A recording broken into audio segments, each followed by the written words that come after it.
வணக்கம் ஜோதிட நண்பர்களே. ஏற்கனவே ராசியை பற்றின முழு விவரங்களையும் பார்த்தாச்சு.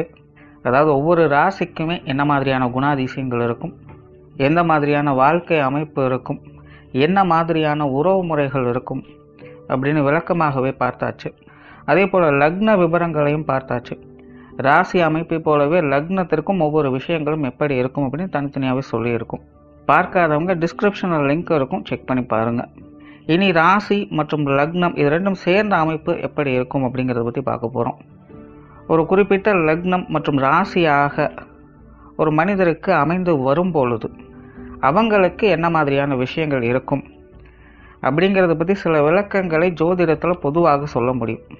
இனி அந்த விஷயங்களை பற்றி தொடர்ச்சியாக பார்க்கலாம். பதிவை பார்க்கறதுக்கு முன்னாடி ஒரு சில விஷயங்களை கவனத்தில் வச்சுக்கோங்க. எப்பவும் சொல்லக்கூடிய விஷயங்கள் தான். இங்கு சொல்லக்கூடிய விஷயங்கள் முழுமையாக உங்களுக்கு பொருந்தணுங்கிற அவசியம் கிடையாது. ஏன்னா ஒரு மனிதனை பற்றி அவங்களுடைய சுய ஜாதகம் மட்டும்தான் முழுமையான விஷயங்களை சொல்ல முடியும்.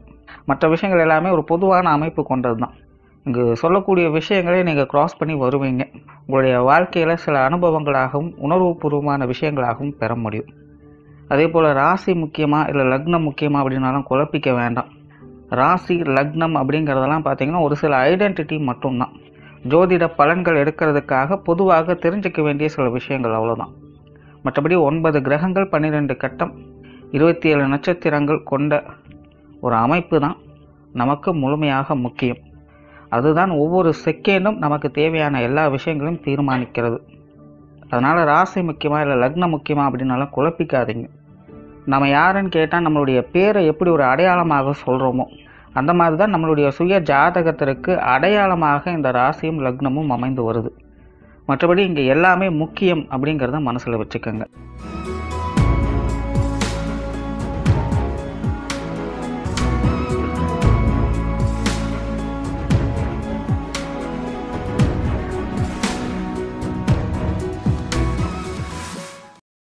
தனுசு ராசி, விருச்சிக லக்னம்.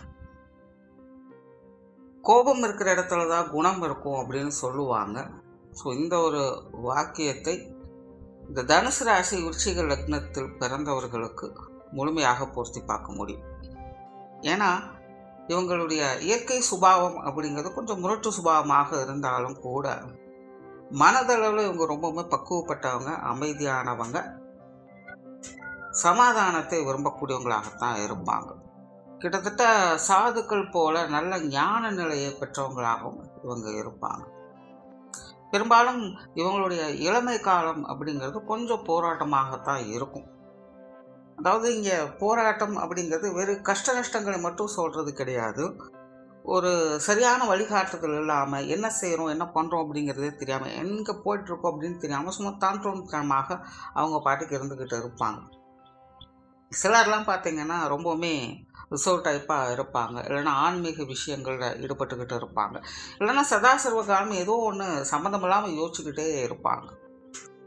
வெகு சிலருக்கு மட்டும்தான் இந்த அமைப்புகள் அவங்களுக்கு சாதகமான நிலை. இன்னும் கிளியராக சொல்லணும் அப்படின்னா சுய ஜாதகத்தில் அவங்களுக்கு கிரக அமைப்புகள் சாதகமாக இருந்தது அப்படின்னா இவங்க இந்த மாதிரியான ஆக்டிவிட்டீஸில் இருக்கும்போது அது பிற்காலத்தில் அவங்களுக்கு உபயோகப்படும்படியான விஷயங்களாக மாறும். அப்படி இல்லை அப்படிங்கிற பட்சத்தில் இதெல்லாம் பார்த்திங்கன்னா ஒரு காலத்தில் ஒரு டைம் வேஸ்ட் மாதிரி அவங்களுக்கு ஆகிடும். பட் பிற்காலத்தில் இந்த தனுசு ராசி விருச்சிக லக்னத்தில் பிறந்தவங்க அதனை உபயோகப்படுத்திக்க முடியும்.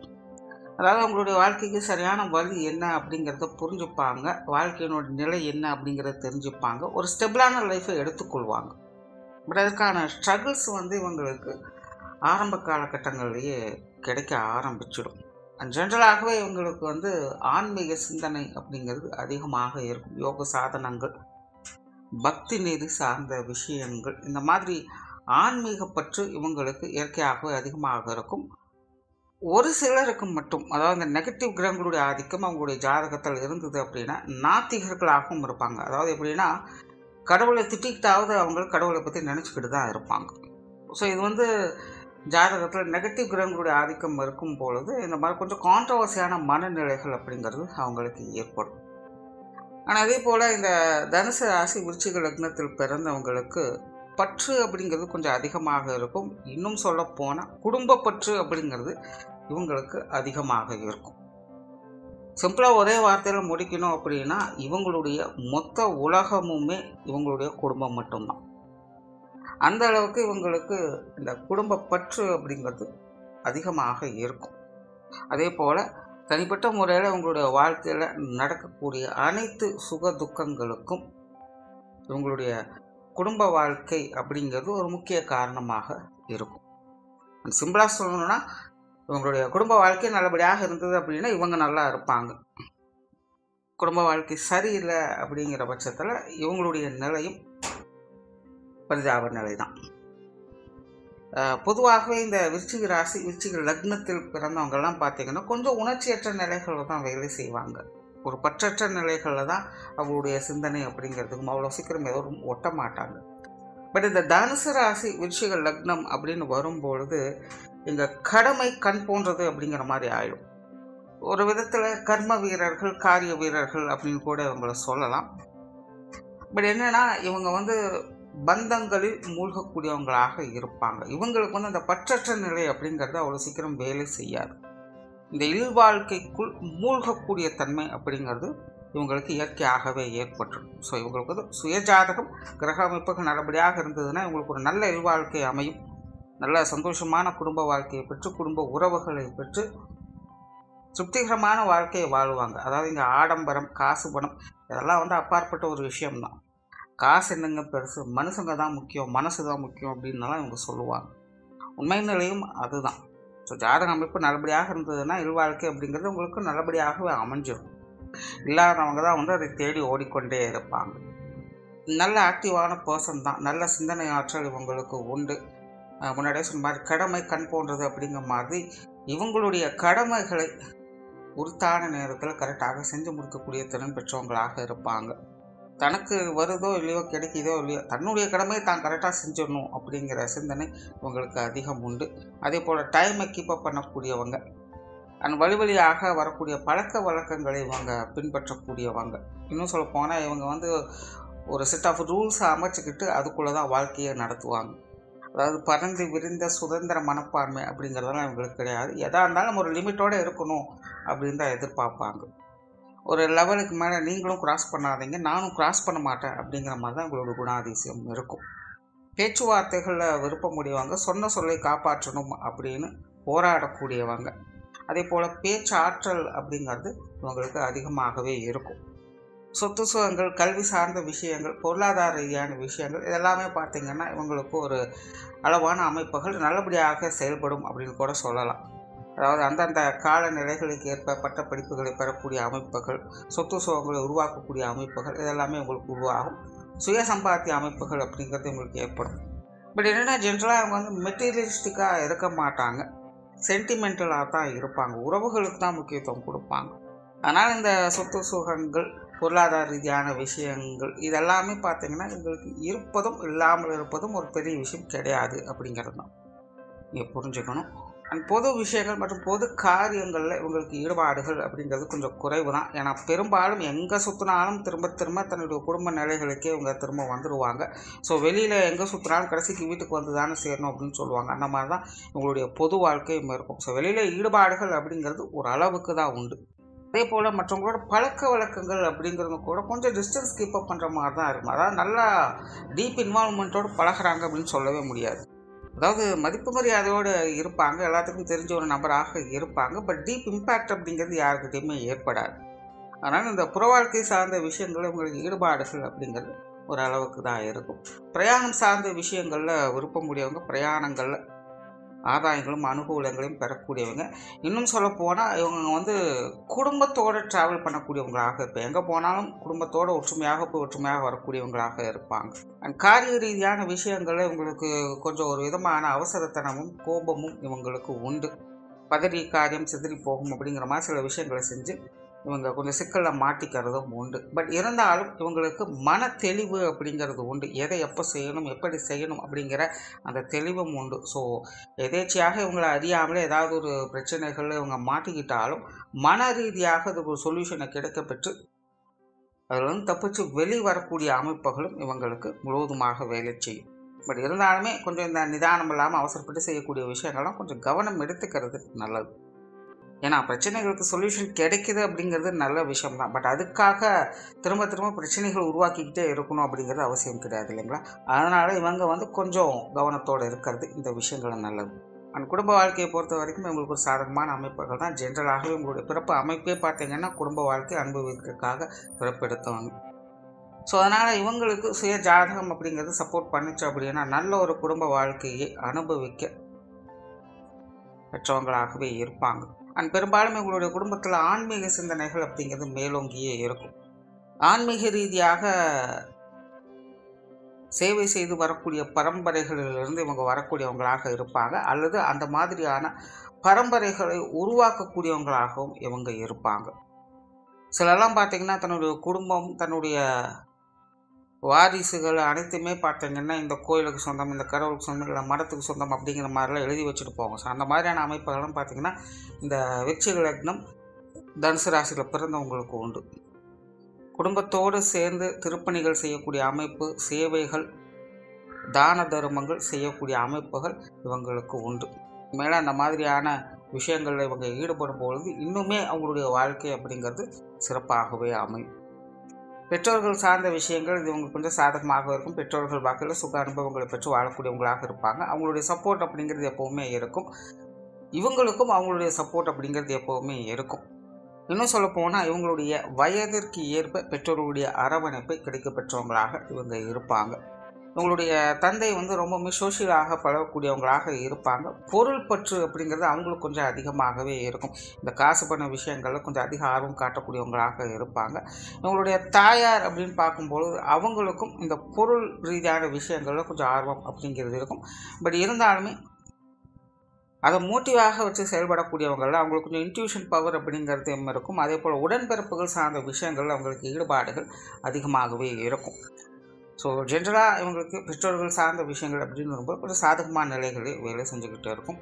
ஆனால் உடன்பிறப்புகள் அப்படின்னு வரும்பொழுது உடன்பிறப்புகள் வகையில் சாதகமான அமைப்புகள் அப்படிங்கிறது இவங்களுக்கு உண்டு. குறிப்பாக மூத்த உடன்பிறப்புகள் இவங்களுக்கு ரொம்பவுமே சப்போர்ட்ஃபுல்லாக இருப்பாங்க அப்படின்னு சொல்லலாம். நார்மலாகவே இந்த விருச்சிக ராசி, விருச்சிக லக்னக்காரங்களுக்கு மூத்த உடன்பிறப்புகளுடைய அமைப்பு அப்படிங்கிறது ஒரு பாசிட்டிவ் வைப்ரேஷனை கொடுக்கும் அப்படின்னு கூட சொல்லலாம். ஏன்னா மற்ற யாரால் இவங்களுக்கு புரிஞ்சு கொள்ள முடியுதோ இல்லையோ, இவங்களை அனுசரித்து போக முடியுதோ இல்லையோ, இந்த மூத்த உடன்பிறப்புகள் அப்படின்னு வரும்போது அவங்களுக்கு இவங்களை கொஞ்சம் புரிஞ்சுக்கிட்டு அனுசரித்து போகக்கூடியவங்களாக இருப்பாங்க. அது இயற்கையாகவே இந்த விருச்சிக ராசி, விருச்சிக லக்னத்துக்கு உண்டு. ஸோ அந்த வகையில் இந்த விருச்சிக லக்னம் தனுசு ராசியில் பிறக்கக்கூடியவங்களுக்கு இந்த உடன்பிறப்புகளுடைய அமைப்புகள் அப்படிங்கிறது கொஞ்சம் நல்ல முறையிலே வேலை செய்யும் அப்படின்னு சொல்லலாம். நார்மலாகவே பார்த்திங்கன்னா இந்த தனுசு ராசியில் பிறந்தவங்களுக்கு இது கொஞ்சம் கான்ட்ராஸ்டாக வேலை செய்யும். இந்த உடன்பிறப்புகள் சார்ந்த விஷயங்கள் தான் தனுசு ராசிக்காரங்க ரொம்பவுமே பிரச்சனைகளை சந்திக்கக்கூடியவங்களாக இருப்பாங்க. இன்னும் சொல்லப்போனால் அது மூத்தவங்களாகட்டும் இளையவங்களாகட்டும் உடன்பிறப்புகள் அப்படின்னால இங்கே ஏதோ ஒரு பிரச்சனைகள் இருந்துக்கிட்டு தான் இருக்கும். ஸோ அதனால் இவங்க மன ரீதியாக உடன்பிறப்புகள் வகையில் சின்ன சின்ன மனக்குறைகளை பார்க்கக்கூடியவங்க தான். பட் யதார்த்த வாழ்க்கையில் உடன்பிறப்புகளுடைய சப்போர்ட் அப்படிங்கிறது இவங்களுக்கு இருக்கவே செய்யும். திருமண வாழ்க்கை, கணவன் மனைவி உறவுகள் அது இவங்களுக்கு கொஞ்சம் சாதகமான நிலைகள் இருக்கும் அப்படின்னு சொல்லலாம். இன்னும் சொல்ல போனால் இவங்களுக்கு இந்த காதல் சார்ந்த விஷயங்களும் ஈடுபாடுகள் கொஞ்சம் அதிகமாகவே இருக்கும். வாழ்க்கை துணையை நேசிக்கக்கூடியவங்களாக இருப்பாங்க. இவங்களுக்கு அமையக்கூடிய வாழ்க்கை துணையும் பார்த்திங்கன்னா இவங்களை அரவணைத்து போகக்கூடியவங்களாக இருப்பாங்க. இன்னும் கிளியராக சொன்னால் இவங்களை மட்டுமல்ல இவங்களை குடும்பத்தையே அனுசரித்து போகக்கூடியவங்களாகத்தான் இருப்பாங்க. அவங்க கொஞ்சம் அமைதி நிறைந்தவங்க தான், பக்குவமான குண அமைப்பை பெற்றவங்க தான். பட் ஒரே ஒரு விஷயம் என்னென்னா அவங்களுக்கு உண்டான அந்த ரெகக்னேஷன், மதிப்பு, மரியாதை, கௌரவம் சார்ந்த விஷயங்களுக்கு குந்தகம் விளைவிக்காமல் இருக்கிறது அவசியம். பொதுவாக இந்த தனுசு ராசி விருச்சிக லக்னத்தில் பிறந்தவங்களுக்கு இந்த திருமண வாழ்க்கை பிரச்சனை ஆகிறது எங்கே அப்படின்னு பார்த்தீங்கன்னா இந்த ரெஸ்பெக்ட் சம்மந்தப்பட்ட விஷயங்களில் தான். ஆடம்பரமாக இருக்கணும், காசு பணம் வேணும்னு இந்த இது அப்படி இல்லை, அந்த இது இப்படி இல்லை, இந்த மாதிரிலாம் எந்த பிரச்சனையும் வராது. இவ்வளோ விஷயம் நான் செஞ்சுக்கிட்டு இருக்கேன், எனக்கு நீ மரியாதை கொடுத்துருக்கியா அப்படின்னு தான் அவங்க கேட்பாங்க. ஸோ நீங்கள் உங்களுடைய வாழ்க்கை துணைக்கு உண்டான அந்த ரெஸ்பெக்டை கொடுத்துட்டிங்கனாலே போதும். உங்களுடைய திருமண வாழ்க்கை அப்படிங்கிறது எப்போவுமே ஒரு சாதகமான நிலைகளை வேலை செய்வதை பார்க்க முடியும். குழந்தைகள் சார்ந்த விஷயங்கள், குழந்தைகள் வகையில் சுக அனுபவங்களை பெற்று வாழக்கூடிய அமைப்புகள் உங்களுக்கு இயற்கையாகவே உண்டு. நார்மலாகவே இந்த விருச்சிக ராசி, விருச்சிக லக்னக்காரங்களுக்கு குழந்தைகள் சம்பந்தப்பட்ட விஷயங்கள் ரொம்பவுமே சாதகமாகவும் சந்தோஷம் தரக்கூடிய அமைப்புகளையும் இருக்கும். அதில் இந்த தனுசு ராசி விருச்சிக லக்னத்தில் பிறக்கக்கூடியவங்களுக்கும் இந்த அமைப்புகள் நல்ல முறையிலே வேலை செய்யும் அப்படின்னு கூட சொல்லலாம். சிலருக்கெல்லாம் பார்த்திங்கன்னா குழந்தைகள் வகையிலே மதிப்பு மரியாதை உயரக்கூடிய அமைப்புகள் கூட ஏற்படும். இவங்களுக்கு குழந்தை பிறப்பு உண்டான பிறகு பார்த்திங்கன்னா இவங்களுடைய மதிப்புகள் அப்படிங்கிறது சமூகத்தில் உயர்வதை பார்க்க முடியும். ஸோ ஜென்ரலாக குழந்தைகள் சார்ந்த விஷயங்கள் உங்களுக்கு கொஞ்சம் சாதகமாக தான் இருக்கும். அந்த உற்றார் உறவினர்கள் நண்பர்கள் சார்ந்த விஷயங்கள் இது எப்போவுமே ஒரு கலவையான நிலைகள் தான். ஒவ்வொரு சென்டிமெண்ட் உடம்புக்கு ஆகாது அப்படின்னு சொல்லுவாங்க. அந்த மாதிரி இந்த தனுசு ராசி விருச்சிக லக்னத்தில் பிறந்தவங்க உற்றார் உறவினர்கள் நண்பர்கள் சார்ந்த விஷயங்கள் எப்போவுமே தாமரை இறையில் நீர் போல அப்படின்னு சொல்லுவாங்க. அந்த மாதிரி இருந்துக்கிறது நல்லது. அதாவது இவங்களுக்கு இது சார்ந்த விஷயங்கள் அல்லது இவங்க சம்பந்தப்பட்ட விஷயங்கள் எப்போவுமே முழுவதுமாக சரி அப்படின்னு எடுத்துக்க முடியாது, தவறு அப்படின்னு எடுத்துக்க முடியாது. ஒரு நேரம் இதை சப்போர்ட் பண்ணி பேசிகிட்டு இருப்பாங்க, ஒரு நேரம் திடீர்னு பார்த்திங்கன்னா அதையே அப்படியே ஆப்போசிட் பண்ணி பேசிகிட்டு இருப்பாங்க. அதனால் எது எப்படியோ அதுக்கு தகுந்த மாதிரி அனுசரித்து போய்க்கிறது தான் நல்லது. அந்த தொழில் வேலை உத்தியோகம் சார்ந்த விஷயங்கள் இவங்களுக்கு கொஞ்சம் சாதகமான நிலைகள் இருக்கும் அப்படின்னு சொல்லலாம். குறிப்பாக இந்த சர்வீஸ் சம்பந்தப்பட்ட விஷயங்கள், மற்றவங்களுக்கு உபயோகப்படும்படியான விஷயங்கள், மற்றவங்களுக்கு சேவை செய்யக்கூடிய விஷயங்கள், அது எந்த வகையில் வேணாலும் இருக்கலாம். ஸோ அந்த மாதிரியான அமைப்புகள் இவங்களுக்கு ரொம்பவுமே சிறப்பாக இருக்கும். வேலையாகட்டும் சுயதொழிலாகட்டும் எல்லாமே உங்களுக்கு சூட் ஆகக்கூடியதான். பட் இந்த வேலை அப்படின்னு வரும்போது முன்னாடி சொன்ன மாதிரி கொஞ்சம் அவசரப்பட செய்வாங்க. இந்த ஆத்திரக்காரன புத்தி மட்டும் அப்படிங்கிற மாதிரி சில விஷயங்கள் அவங்க இறங்கிடுவாங்க. விளைவுகளை பற்றி முன்பின் யோசிக்காமல் அப்படி அவசரத்தில் இறங்கிடுவாங்க. ஸோ இந்த மாதிரி பிரச்சனைகள்லாம் அவங்களுக்கு இருக்கும். ஆனால் அதே போல் வேலை தொழில் உத்தியோகம் அப்படின்னு வரும்பொழுது ரொம்ப ஸ்ட்ரிக்டாகவும் ஸ்ட்ரைட் ஃபார்வர்டாகவும் இருப்பாங்க. இது சில நேரங்கள் அவங்களுக்கு கொஞ்சம் பிரச்சனைகளாகவும் இருக்கலாம். அதனால் தொழில் வேலை உத்தியோகம் அப்படின்னு வரும்பொழுது கொஞ்சம் அட்ஜஸ்ட் பண்ணி போகக்கூடிய அந்த குணம் அப்படிங்கிறது தேவை. இன்னும் சொல்லப்போனால் மைண்ட் ரீதியாக ரொம்பவுமே கிளியராக இருப்பாங்க. இவங்க மனதளவில் அதையெல்லாம் யோசிக்கக்கூடியவங்க தான். நான் அது பண்ணக்கூடாது அப்படின்னு நினைப்பாங்க. ஆனால் காரியம் அப்படின்னு வரும்போது இவங்க அப்படி தான் செய்வாங்க. அதுதான் இவங்களுடைய தொழில் வேலை உத்தியோகத்தில் ஒரு மைனஸாக இருக்கும். மனசில் நினைப்பாங்க, ஆனால் அதை வெளியில் செய்ய முடியாது. ஸோ அந்த மாதிரியான விஷயங்களை கொஞ்சம் ப்ராக்டிஸ் பண்ணி கண்ட்ரோலில் வச்சுக்கிறது நல்லது. வெளியூர் மற்றும் வெளிநாடு சம்மந்தப்பட்ட விஷயங்கள் உங்களுக்கு கொஞ்சம் சாதகமாக இருக்கும் அப்படின்னு சொல்லலாம். பொதுவாகவே இந்த தனுசில் பிறந்தவங்களுக்கு இந்த வெளிநாடு யோகம் அப்படிங்கிறது நல்லபடியாகவே வேலை செய்யும். அந்த வகையில் இந்த தனுசு ராசி விருச்சிக லக்னத்தில் பிறந்தவங்களுக்கும் இந்த அமைப்பு அப்படிங்கிறது நல்லபடியாகவே இருக்கும். ஸோ ஓவராலாக இந்த தனுசு ராசி விருச்சிக லக்னத்தில் பிறந்தவங்க ஒரு சராசரியான யதார்த்த வாழ்க்கையை வாழ்வதற்காக பிறப்பெடுக்கக்கூடியவங்க. ஸோ சுய ஜாதகம் அவங்களுக்கு சப்போர்ட் பண்ணிச்சு அப்படின்னா அவங்களுடைய வாழ்க்கை அப்படிங்கிறது சுக அனுபவங்களை பெறக்கூடிய அமைப்புகள் இருக்கும். அப்படி இல்லை அப்படின்னா அவங்க அந்த யதார்த்த வாழ்க்கையை தேடி ஓடிக்கொண்டே இருப்பாங்க. நன்றி, வணக்கம், வாழ்க வளமுடன்.